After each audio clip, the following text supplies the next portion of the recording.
जिस तरह का शोषण और जुल्म अत्याचार झेलने के बाद ऐसी हालात से उबरकर वीरांगना फूलन देवी जी ने समाज की आवाज को बुलंद किया, ऐसे दरिंदों को जवाब दिया जिन्होंने बहन वीरांगना फूलन देवी जी की इज्जत को तार तार किया था। ये सबके लिए प्रेरणादायी है। वीरांगना फूलन देवी किस हालात से जूझते हुए उन्होंने समाज की आवाज को संसद में भी बुलंद किया और ऐसे लोगों को भी आईना दिखाया जिन लोगों ने इतना दुराचार का काम किया। उनको बताया कि हम भी आप लोगों को जवाब देना जानते हैं, आपकी दरिद्रता के खिलाफ, आपने जो उत्पीड़न किया उसके खिलाफ जवाब देने में हम सक्षम हैं। और जहाँ भी आप जाओ, जेल के अंदर भी जो लोग पड़े हुए हैं वो भी ज्यादातर लोग आपको SC ST OBC माइनॉरिटी के मिलेंगे। इनको ना धर्म की रक्षा की ठेकेदारी दे दी है। SC ST OBC के लोगों का तुम तो करो धर्म की रक्षा, और जो चढ़ावा चढ़ता उसे हम लेंगे। गुलामी करके आप छोटी मोटी कुर्सी पा सकते हो, लेकिन समाज का हक अधिकार छिनवा दो। ये नारी शक्ति के मान सम्मान की लड़ाई है और बहन वीरांगना फूलन देवी ने नारी जाति के लिए संघर्ष किया। बहन वीरांगना फूलन देवी की तरह है हमारी बेटियों को, बहनों को एक साहसी बनना पड़ेगा। नमस्कार, मैं श्रवण कुमार, आप देख रहे हैं नेशनल दस्तक। और इस समय हमारे साथ बातचीत करने के लिए राजेंद्र पाल गौतम जी हैं, जो AICC SC ST OBC department के चेयरमैन हैं, और दूसरे व्यक्ति हैं सुभाष कश्यप जी, जो राष्ट्रीय क्लब सेना के अध्यक्ष हैं। मैं इन दोनों लोगों से जानने की कोशिश करूंगा जिस तरह से आज देश भर में बहन वीरांगना फूलन देवी जी की शहादत दिवस मनाई जा रही है। आप देख सकते हैं यहाँ पे उन्हीं मुद्दों पर बातचीत करेंगे जिस तरह से जो बहुजन समाज के लोग हैं धीरे धीरे वो जागरूक हो रहे हैं और अपने महापुरुषों को मान रहे हैं, उनकी विचारधाराओं को जन जन तक पहुँचा रहे हैं, उनकी आइडियोलॉजी को, उनके पद चिन्ह पर चलने की कोशिश कर रहे हैं। पहले तो सर आपका स्वागत। बहुत बहुत धन्यवाद। सभी को जय भीम, नमो बुद्धाय। सर, लोगों में एक प्रश्न है कि क्या बहन वीरांगना फूलन देवी जी एक सिर्फ नाम मात्र हैं या एक आइकॉन हैं? देखिए, सबसे पहले तो मैं आज वीरांगना फूलन देवी जी का शहादत दिवस है, इस अवसर पे मैं उन्हें अपने श्रद्धासुमन अर्पित करता हूँ। और साथ ही साथ मैं ये भी कहना चाहता हूँ कि अगर जिस तरह का शोषण और जुल्म अत्याचार झेलने के बाद ऐसी हालात से उबरकर वीरांगना फूलन देवी जी ने समाज की आवाज़ को बुलंद किया और ऐसे दरिंदों को जवाब दिया जिन्होंने बहन वीरांगना फूलन देवी जी की इज्जत को तार तार किया था, ये सबके लिए प्रेरणादायी है।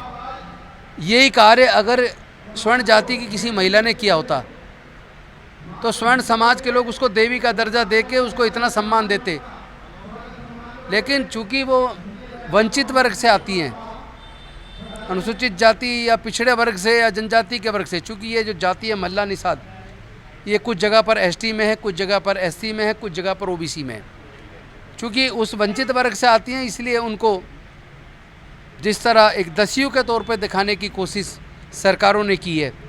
जो पढ़े लिखे लोग हैं, जिनको समाज की समझ है, या जो लोग डॉक्टर बाबा साहेब अम्बेडकर जी के दिए रिजर्वेशन का फ़ायदा उठाकर MP MLA बने, मंत्री बने, या IAS ऑफिसर बने, IPS बने, डॉक्टर बने, इंजीनियर बने, साइंटिस्ट बने, प्रोफेसर बने, वकील बने, ये गलती उनकी है।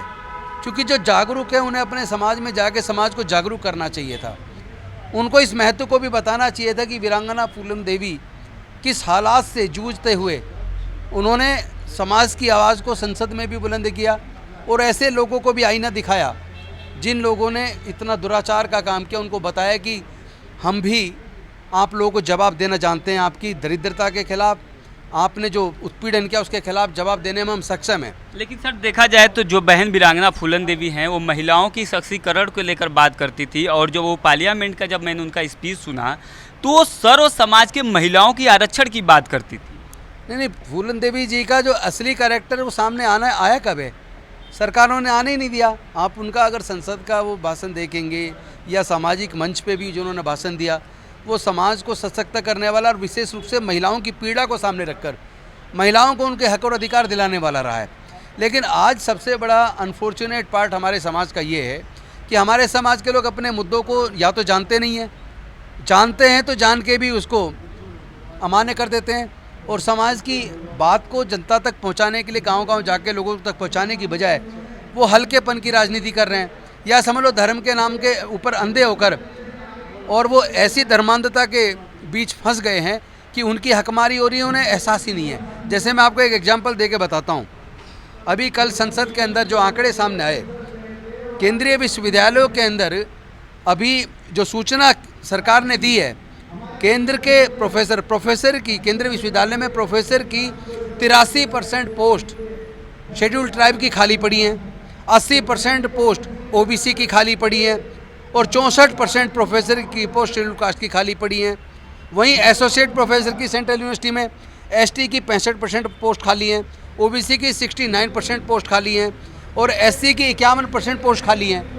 तो आपकी इतनी बड़ी हकमारी हो रही है, आपके विश्वविद्यालय में वाइस चांसलर नहीं है, डीन नहीं है, रजिस्ट्रार नहीं है और आपके प्रो वाइस चांसलर नहीं है, आपकी टोटल हकमारी हो रही है। और आपके नेता, आपके विधायक, आपके मंत्री, आपके ब्यूरोक्रेट्स, आपके पढ़े लिखे लोग समाज को ये जाकर बता ही नहीं रहे कि उनकी हकमारी कौन कर रहा है। तो सोचिए बहुत बड़ी ओके सेवा में लगा है अभी भी धर्म के नाम पे उनकी। तो सोचिए सर ने बहुत बड़ी बात यहाँ पे बताई, जिस तरह से समाज अपनी आरक्षण को लेकर सड़कों पे उतर रहा है, उसी तरह से जो आरक्षण मिला हुआ है उसको इम्प्लीमेंट करने के लिए भी सड़कों पे उतरना चाहिए। आज देखेंगे कॉलेज यूनिवर्सिटी में तो एनएफएस हो जाता है। एक पॉइंट और है, ऐसा नहीं है कि काबिल लोग प्रोफेसर या एसोसिएट प्रोफेसर के लिए एससी एसटी ओबीसी में नहीं है, बल्कि ये है कि उनको रोकने के लिए नॉट फाउंड सुटेबल एक शब्द है एनएफएस का यूज़ करते हैं वो लोग। काबिल लोगों को भी उनको मन से, उनको एक तरह से डिप्रेशन में लाने के लिए उनको वो एनएफएस कर देते हैं और अब बाद में उसको कह देते हैं कि ये सीट पे कोई काबिल आदमी नहीं मिला और फिर उसको डी रिजर्व करके वो जनरल कैटेगरी में दे देते हैं। तो इस तरह हकमारी एससी एसटी ओबीसी की हो रही है। और जहाँ भी आप जाओ, जेल के अंदर भी जो लोग पड़े हुए हैं वो भी ज़्यादातर लोग आपको एससी एसटी ओबीसी माइनॉरिटी के मिलेंगे, जिनको झूठा जेल में डाल के रखा हुआ, उन्हें पता ही नहीं है क्राइम क्या हुआ है। तो इतनी बड़ी हकमारी इनकी हो रही है और सरकारों ने तो अब शिक्षा को महंगा करके उनसे शिक्षा को भी छीन लिया, शिक्षा भी हाथ से चली गई है। सारे सार्वजनिक उपक्रम भारत सरकार के वो सारे प्राइवेटाइज करके बेच दिए गए। तो आपके तो नौकरी के भी रास्ते आपके खत्म हो गए। तो क्या सर लग रहा है कि लोग अगर नहीं लड़ेंगे तो इनके हक मिलेंगे कैसे? तो सर ऐसे प्रोग्रामों में लोग अपने युवा साथियों को, माँ बहनों को इसलिए वो लोग रोक रहे हैं, शिक्षा का बेड़ा गर्क इसलिए किया जा रहा है ताकि वो लोग प्रोग्राम में जाएंगे और वहाँ पे अच्छे अच्छे वक्ता आते हैं, उनको सुनेंगे तो अपने अधिकारों को लेकर सचेत। इनको ना धर्म की रक्षा की ठेकेदारी दे दी है। एससी एसटी ओबीसी के लोगों का तुम तो करो धर्म की रक्षा, और जो चढ़ावा चढ़ता उसे हम लेंगे, जो बड़े बड़ी कुर्सियां, बड़े बड़े पद हैं उसको हम लेंगे, सारी यूनिवर्सिटी के वाइस चांसलर हम बनेंगे, प्रोफेसर इंचार्ज, डीन, रजिस्ट्रार हम बनेंगे और तमाम देश के जो सुप्रीम कोर्ट, हाई कोर्ट में जो जजेस हैं वो भी वही बनेंगे। जो सबसे ऊपर की जो ब्यूरोक्रेसी है, जो गवर्नमेंट ऑफ इंडिया में सेक्रेटरीज और कैबिनेट सेक्रेटरी हैं, वहाँ भी सारे जो देश की योजना बनाते हैं वहाँ भी वही हैं। देश की जितनी कॉन्स्टिट्यूशनल पोस्ट हैं वहाँ भी वही हैं। तो इतनी बड़े पैमाने पे जो हकमारी हो रही है इसलिए हो रही है क्योंकि हमारा आदमी को अंधा करके धर्म के प्रति अंधा कर दिया, धर्म को रक्षा का ठेका इनको दे दिया। इनको अब समझना पड़ेगा धर्म अपनी जगह, आस्था अपनी जगह है, जिसकी जहाँ आस्था है वो माने, हमें उससे कोई एतराज़ नहीं है। लेकिन कम से कम हमारे समाज के एससी एसटी ओबीसी के लोगों की जो हकमारी हो रही है उसके लिए तो सब लोग एकजुट होकर लड़ाई लड़ें।